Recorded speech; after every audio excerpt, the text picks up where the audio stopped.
mes couvrants, mon cordage, mon moyen de combustion, mes coupants, mes contenants, au moins 2 litres, mes gants anti-coupure, la nourriture, ma trousse de premier secours pour une balade à la journée. Je vais me régaler avec ça.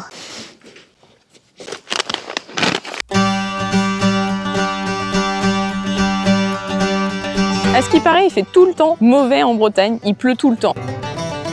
Là, il fait super beau, donc du coup, c'est l'occasion pour pouvoir partir en balade à la journée. Comme j'ai un super paysage, j'ai envie de t'emmener avec moi en balade sur le GR34. Tu sais, là, ce fameux GR qui borne toute la Bretagne, ce qu'on appelle aussi le chemin des douaniers, avec des paysages absolument phénoménaux. C'est la meilleure région, le plus beau pays qui existe au monde, hein, d'ailleurs. Voilà, sans être chauvine, hein, bien sûr.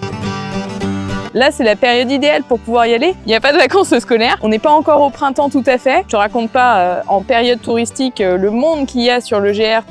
Tu restes sur ton canapé à regarder les magnifiques paysages et comme ça, t'as pas besoin de te déplacer. C'est génial, non? Je vais me faire un super petit repas là, très simple, que j'ai reçu justement de mon partenaire Lyophilis & Co. Ce sera l'occasion aussi de pouvoir le tester et de vous dire ce qu'il en est.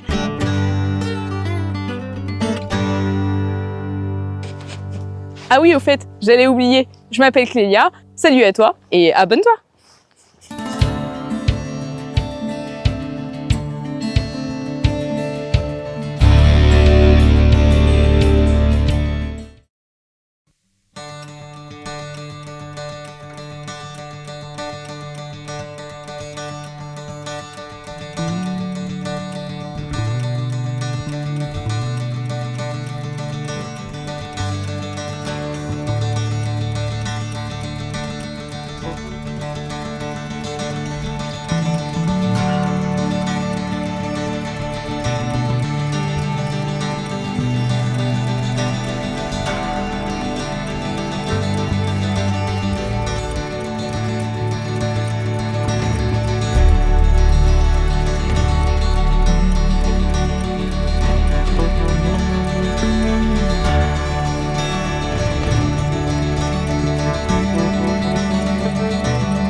Et regarde-moi ce paysage, c'est pas magnifique quand même? Quand je te dis qu'on a le plus beau pays du monde, la Bretagne, c'est quand même quelque chose, tu crois pas? Et encore, c'est que le début, hein. Tu vois, ce que j'adore sur nos sentiers des douaniers, c'est que tu as des massifs absolument incroyables et impressionnants d'ajoncs. La petite astuce pour reconnaître de l'ajonc par rapport à du genêt, c'est que l'ajonc, ça pique, alors que le genêt, ça ne pique pas. Quand tu passes sur ces chemins des douaniers et que tu prends une fleur d'ajonc comme ça, et que tu la sens, ça sent la noix de coco. Et des fois, quand tu passes sur les sentiers comme ça, t'as toute cette odeur de noix de coco qui vient et que t'as là dans le nez. Et, je pourrais passer des heures à renifler et à sentir cette magnifique odeur de noix de coco dans nos fleurs d'ajonc. Et puis, c'est magnifique quand même. C'est dommage quand même que tu puisses pas le sentir à la caméra. Savais-tu que l'ajonc a été utilisé à la base? Il a été implanté pour donner du fourrage au bétail et aux chevaux. Alors bien sûr, hein, c'est pas comestible, hein. Ça fait partie de la famille des fabacées, tu sais, de la même famille que les haricots. Tu peux l'utiliser aussi, l'ajonc, dans les produits cosmétiques, justement par rapport à cette super odeur. Ça sent tellement bon.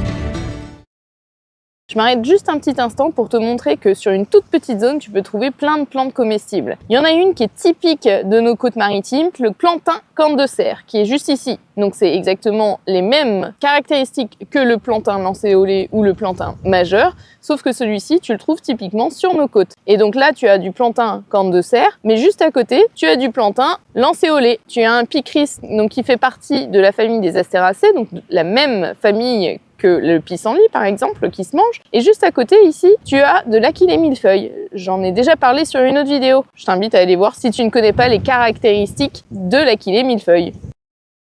Je me suis arrêtée là exprès pour te montrer cette plante. Cette plante, tu la connais déjà parce que je l'ai déjà présentée en vidéo, dans des vidéos courtes. C'est ce qu'on appelle le nombril de Vénus. Et tu vois, elle pousse sur une paroi verticale, à la différence des autres plantes qui ont plutôt tendance à pousser sur le sol. Mais là, elle se met sur la pente pour pouvoir avoir le plus de soleil parce que c'est quand même une plante hivernale. Là, elle est utilisée à la fois en médicinal et elle est comestible.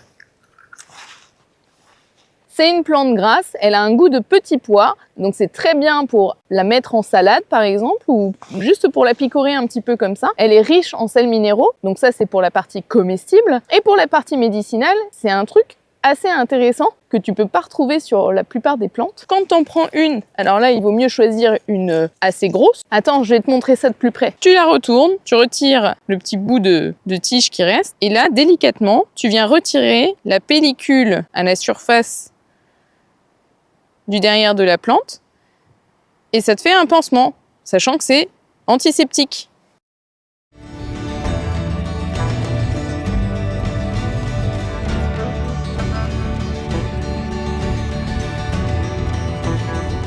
Alors quand tu pars en rando, n'hésite pas à t'arrêter régulièrement pour pouvoir t'hydrater, même si t'as pas soif, même si c'est de la rando à la journée. C'est important de régulièrement boire tout au long de la journée pour éviter d'avoir mal à la tête.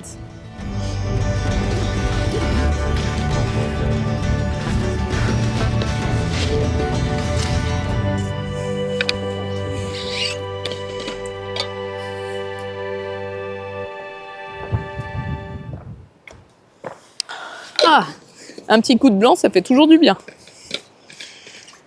Je rigole, c'est de l'eau.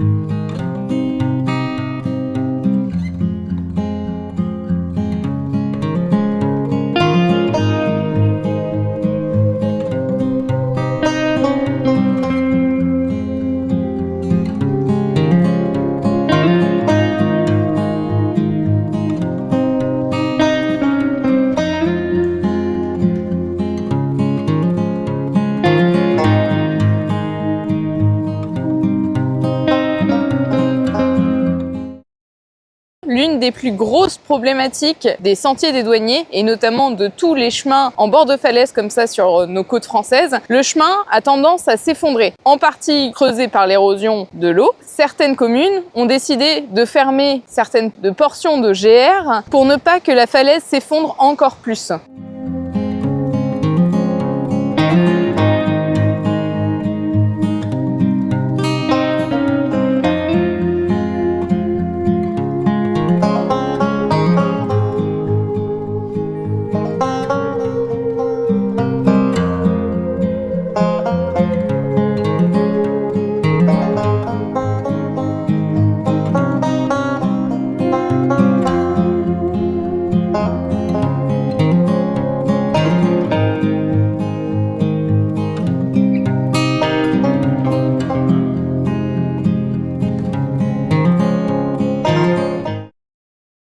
J'avais envie de te parler de cette petite plante que je trouve très intéressante. C'est une plante que tu peux retrouver dans ton jardin. C'est une espèce de cardamine. Alors pour la reconnaître, c'est assez facile. Quand elle pousse à la base, elle pousse en rosace. Elle fait des longues tiges. Elle a des feuilles bien découpées. Elle a des toutes petites feuilles comme ça. Elle fait des petites fleurs blanches. Là, on voit le fruit. Et cette petite plante, elle sert de condiment. C'est-à-dire que tu peux manger les jeunes feuilles. Tu peux manger les fleurs quand elles sont ouvertes aussi. Elle a un petit goût amer. T'as un petit goût piquant qui vient après sur la langue. Et c'est ça qui est intéressant. Ça peut remplacer la moutarde parce que tu vas te servir de cette plante pour pouvoir assaisonner tes plats. Alors elle se mange plutôt crue que cuite, sinon tu perds un petit peu ce goût un petit peu piquant, mais tu peux l'utiliser aussi en salade.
Bon, alors là, j'ai choisi un petit endroit sympa, derrière un taillis. Comme ça, je suis abritée du vent. Pour le Jetboil, ce sera beaucoup mieux. Tranquille, il n'y a personne. Avec la mer derrière. Voilà, pas trop proche du GR non plus. Comme ça, je vais pouvoir manger tranquillement si jamais il y a des gens qui passent. Idéal, quoi.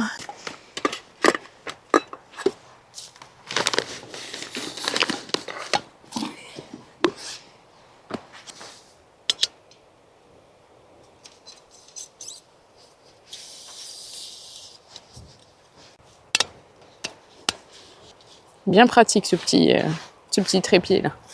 Voilà. Haha, adventure food. Petit coup de blanc avant quand même parce que j'ai un peu soif. Alors comme je connais la solidité des sacs Dimatex, j'ai posé la bouteille directement sur le sac pour que ce soit bien plat. Ça craint rien. Alors comment ça se prépare ça?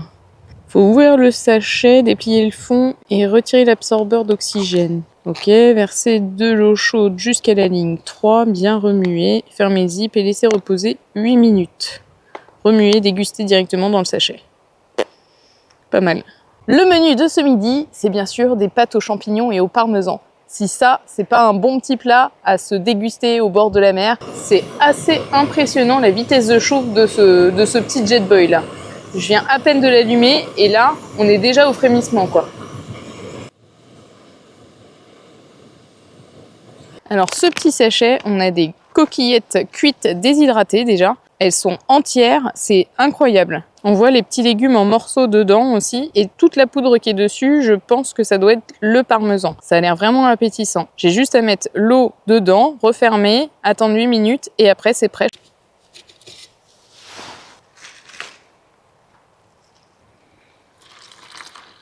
Oh, c'est chouette. On voit les champignons et tout là. Je pense que ça va être très bon. Ça sent bon. Hein. Oh, ça me donne l'eau à la bouche. En plus, j'avais faim. Ça tombe bien.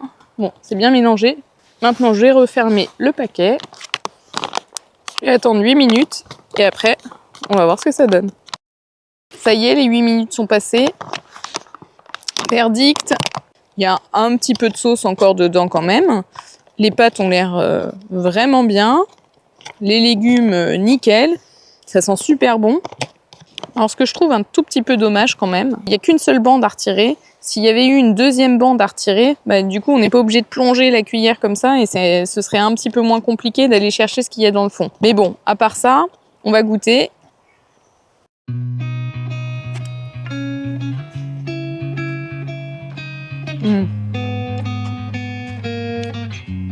Un délice. Vraiment, les pâtes sont tout petit peu al dente, mais elles sont bien cuites. Les légumes sont bons. La sauce est super bonne. Ah, vraiment, c'est hyper appétissant. En plus, c'est chouette. Et en plus, je crois que celle-ci, c'est sans conservateur. Donc, c'est super chouette.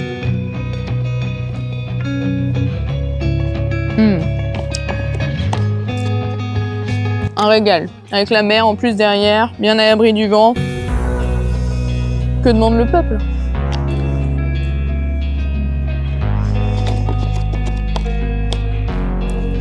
Je valide.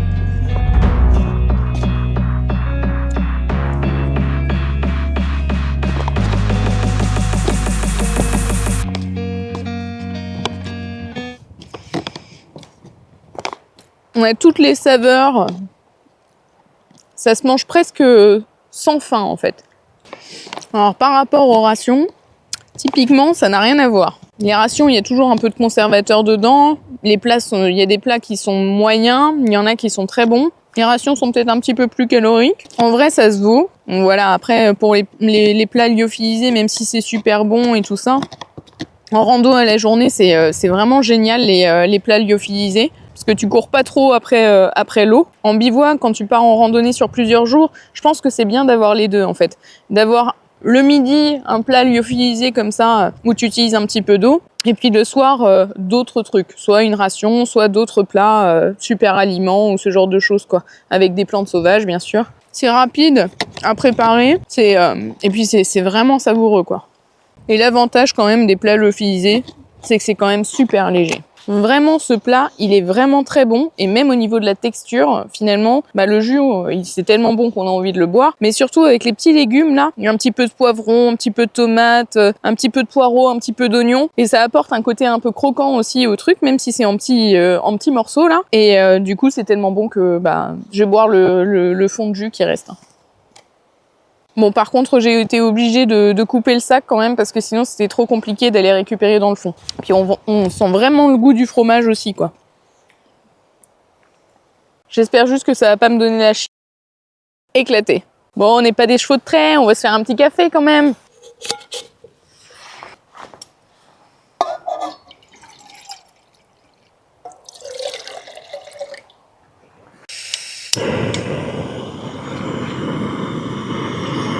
Alors pour gagner un peu de place dans mon sac, au lieu de prendre la grosse cafetière à l'italienne, surtout qu'en plus j'ai le Jetboil qui prend un peu de place dans le sac, j'ai pris des dosettes de café. Et l'avantage de ces petites dosettes, c'est que déjà c'est biodégradable, mais surtout, hop, je les mets dans mon quart, j'ai juste à verser l'eau et à laisser infuser comme des plantes en fait. Alors c'est sûr, hein, c'est pas du grand café, mais si t'aimes bien le café, ça a un goût de café quand même. Donc faut laisser infuser un petit peu, mais c'est quand même bien pratique.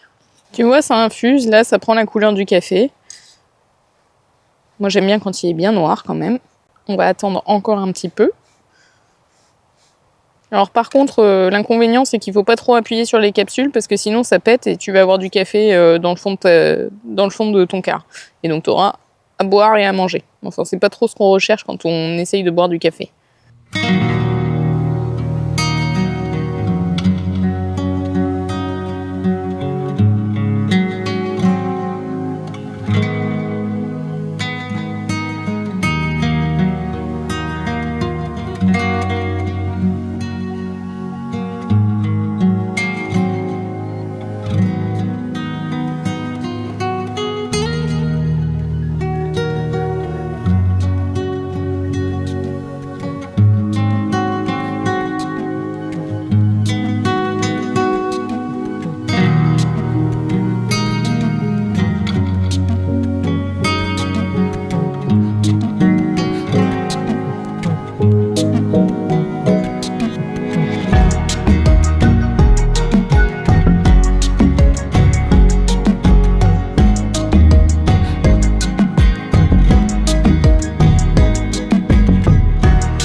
Il n'y a qu'en Bretagne que tu trouves des tables d'orientation tout en granit comme celle-là. Et la vue, elle est pas magnifique quand même, regarde! C'est le moment pour moi de continuer ma route. J'espère que cette vidéo t'a plu et qu'elle a pu te faire voyager. Si tu as aimé, n'hésite pas à me le mettre en commentaire et puis je serai ravie de refaire un autre bout de chemin avec toi sur le GR, sur une autre portion du GR34. En attendant, je te dis à la semaine prochaine.